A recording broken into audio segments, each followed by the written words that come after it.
1994. You're standing in a muddy field in rural New York. The crowd buzzes as they await Nine Inch Nails' performance. Shirtless, sweaty, long-haired men run across the stage, jumping into the audience, smashing guitars into amps, and smashing guitars and amps. Unfortunately, the stereotypical image has become synonymous with grunge culture. So why is this important to you all?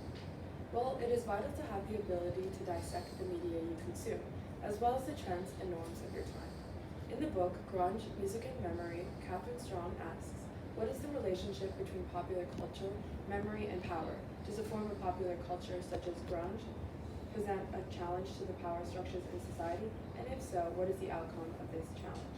Strong's analysis of grunge as more than simply a mainstream success is important in recognizing the many facets of grunge. In the audience, I asked what you thought were correct assumptions of grunge musicians from a list of choices. 4 chose rampant drug usage, and there were 8 selections for anger being song inspiration, both of which are correct assumptions. However, a shocking 11 responders assumed grunge bands were attempting to make it big, while 13 thought that the signature grunge fashion was an attempt to make a statement. Both are incorrect, but common assumptions. Clearly, grunge's stereotypes remain strong, even within my own class. Credibility.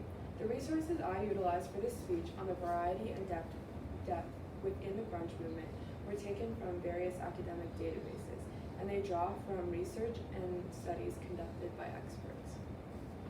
During this speech, I will share with you how grunge is more than just the once popular movement, and how grunge fostered a communal identity within its own culture. Women and feminism within the grunge movement. Who are the powerhouses responsible for Riot Grrrl rock? In Catherine Strong's article, Grunge, Riot Grrrl, and the Forgetting of Women in Popular Culture, the author defines the subculture. Riot Grrrl was a women's collective organized around the music scene, while maintaining commentary on the position of females in society.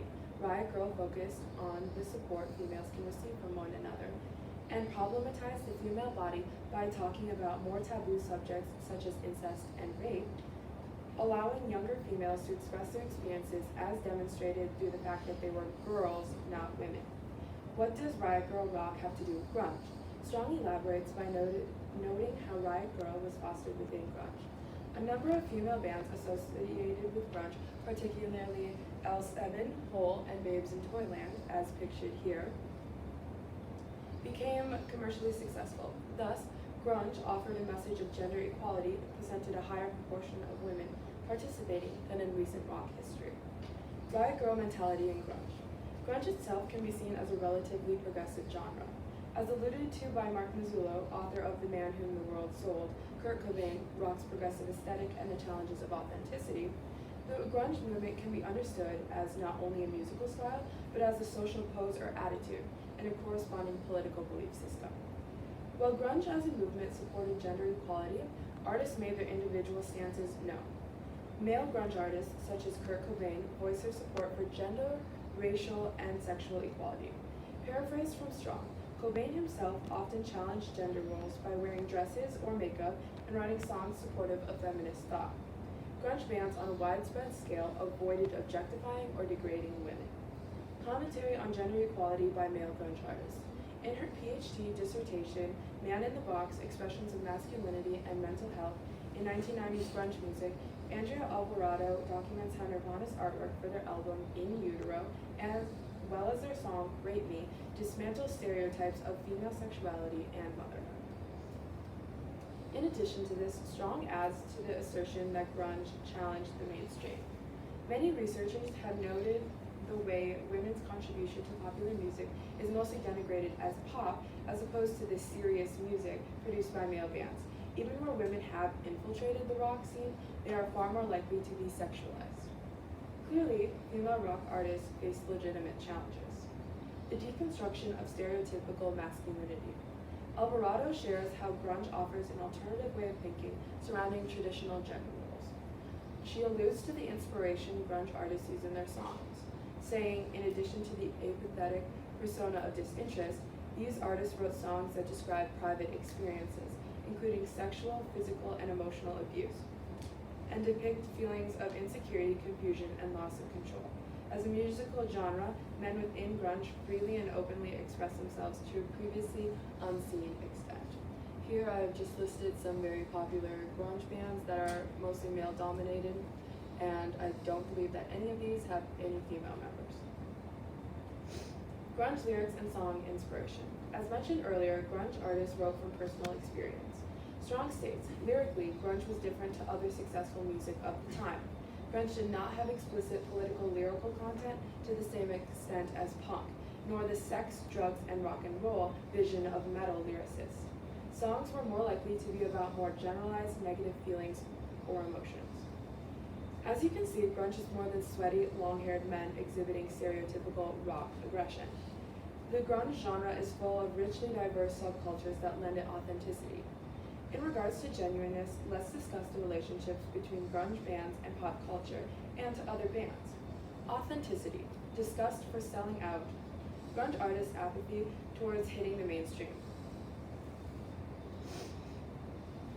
In Vincent Devora and Stephen Henry's article, A Guide to Essential American Indie Rock, 1980 to 2005, many artists found themselves faced with the difficult choice between maintaining control of their careers, creativity, and remaining committed to a local scene, or realizing the quick financial rewards promised by large corporations.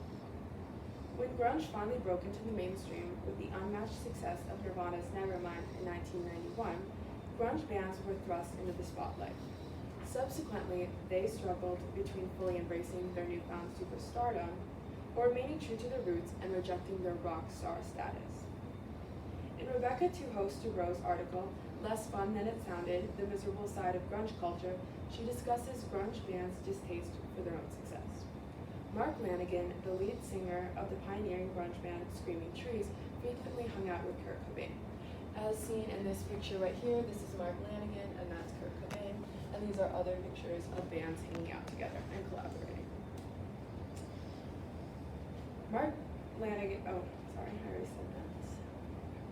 Tuhoe-Stubro details an experience he had with Cobain. One afternoon, Lanegan and Cobain were loafing around in a Seattle hotel with MTV on, when the video for Smells Like Teen Spirit started to play. Cobain picked up a boot and threw it at the television, managing to land it on the power button and turn it off. But at the same moment, a car drove by outside, blasting the song through its windows. "No way," Cobain moaned, sinking his head into a pillow. Even though Lanegan's Seattle friends were becoming famous, they did not enjoy their stardom. The difficulty with grunge becoming popular was that within the culture, being underground was equated with authenticity, and being popular or hitting the mainstream was synonymous with selling out. Community. A common misconception about grunge is that the angst reflects aggression and competitiveness. In her thesis, Alvarado breaks down this perception of grunge artists, carefully detailing the complex, web-like network of grunge artist involvement throughout Seattle. As seen here in Figure 2 by Alvarado, she explains, saying, grunge's communal identity was further developed through the recombining of band members. Many musicians were a part of multiple bands and developed personal friendships due to their physical proximity in Seattle. For example, members of Malfunction and Green River joined to create Mother Love Bone, who in turn formed Pearl Jam. As seen up there are many popular Seattle bands and how all of the members were largely involved in other bands. Grunge musicians frequently collaborated with each other, either playing in several bands, writing songs together, or simply hanging out. To conclude, I hope you now are convinced of grunge's social value outside of its mainstream success. I hope you have learned how grunge cultivated a culture of acceptance, regardless of personal identity, and that the sounds of grunge reflect artistic creativity rather than just loud, aggressive music. As a woman born in 2003, I live in a post-grunge and riot girl world. I would not experience the relative freedom over myself and my affairs if it were not for the pioneering of riot girl culture within society. The fundamental messages considered to be riot girl were also championed by grunge. And as a fan of grunge, I'm appreciative that the media I consume and look up to values not only my identity, but countless others. Thank you for listening to my speech.